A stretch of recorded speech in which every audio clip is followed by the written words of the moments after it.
প্রিয় দর্শক, আসসালামু আলাইকুম। পুলিশ বাংলা নিউজ থেকে স্বাগতম। আজকে আমরা আছি ভোলা মেঘনা নদীর পারে।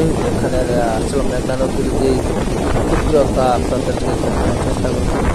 এখানে যে প্রচুর পরিমাণে পানির স্রোত, এমন এক বড় বড় ঢেউ আসিয়া নদীর পারে থাকে। আর এখানে বাতাস, অনেক বাতাস। তবে দেশে বৃহস্পতিবারের থেকে যে বাংলাদেশের উপরে যে একটি নিম্নচাপ বা ঘূর্ণিঝড়ের যে আভাস পাওয়া গেছিল, এরা শুক্রবারে মোটামুটি চলে গেছে। এখন নতুন করে আবার 5 জেলায় বর্তমানে ভারী বর্ষণ হবে এরকম একটা সতর্কবার্তা দেওয়া হচ্ছে। এটা আসলে মোটামুটি বঙ্গোপসাগর মেঘনা নদী এটার আসলে অনেক গরম, আর আকাশেও দেখে প্রচুর পরিমাণ মেঘ। আর এখানে আসলে মাছ ধরার যে ট্রলার আসলো, জেলে বাজারকে আসলে নদীতে পরবর্তী নির্দেশ না দেওয়া পর্যন্ত যাইতে মানা করছে।